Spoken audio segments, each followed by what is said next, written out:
तुम्ही पण रोज 8-10 अंडी खाताय काय, तर खाऊ नका, थांबा. कारण का तुम्हाला सुद्धा हार्ट अटॅकचा धोका होऊ शकतोय. असं मी नाही तर आजकालचे नवीन फिटनेस इन्फ्लुएन्सर म्हणायला लागले. तर खरंच एवढं धोकादायक आहे का पूर्ण अंडी खाणं?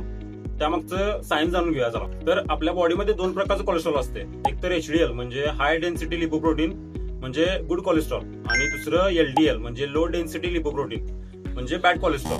तर अंड्यातलं ज्यावेळी तुम्ही पिवळं योग खात असताय त्यावेळेला तुमच्या बॉडीमध्ये 180 ते 200 मिलीग्रामच्या आसपास कोलेस्ट्रॉल जाते. पण रिसर्चमध्ये असं लक्षात आले की ज्या वेळेला तुम्ही पूर्ण अंड खाताय त्यावेळेला तुमच्या बॉडीमध्ये 8 ते 10%ने गुड कोलेस्ट्रॉल वाढत असते, म्हणजे HDL वाढत असते.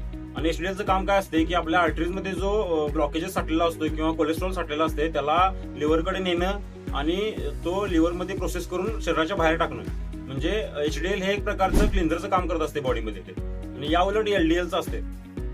LDL काय करते, आपल्या आर्टरीजमध्ये प्लाक तयार करायचं काम, त्यानंतर ब्लॉकेजेस तयार करायचं काम LDL करत असते. त्यामुळे LDL हा शरीरासाठी वाईट असतो. पण काही लोक हायपर रिस्पॉन्डंट असतात, त्यावेळेला त्यांच्या बॉडीमध्ये LDL वाढण्याची सुद्धा शक्यता असते. पण हा LDL लार्ज पार्टिकल्स मध्ये वाढत असतो, जो की शरीरासाठी अत्यंत कमी धोकादायक असतो. त्यामुळं अंड्यांच्यामुळे हार्ट अटॅक येणं हे चुकीचं आहे. तुमचा डाएट एकदम क्लीन असेल तर तुम्ही 8 ते 10 अंडी रोज खाऊ शकताय नक्की. पण तुमचा डाएट तळेल, तुम्ही बाहेरचं खात असाल, जंक फूड खात असाल, तर तुम्हाला 100% तुमच्या बॉडीमध्ये LDL वाढण्याची शक्यता असते. जर तुमचा डाएट क्लीन असेल, तुमची शुगर बंद असेल, तर त्यावेळेला तुम्ही 100% 8 ते 10 रोज अंडी खाऊ शकताय पूर्ण.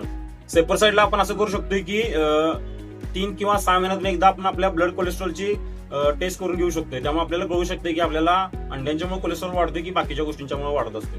थँक्यू.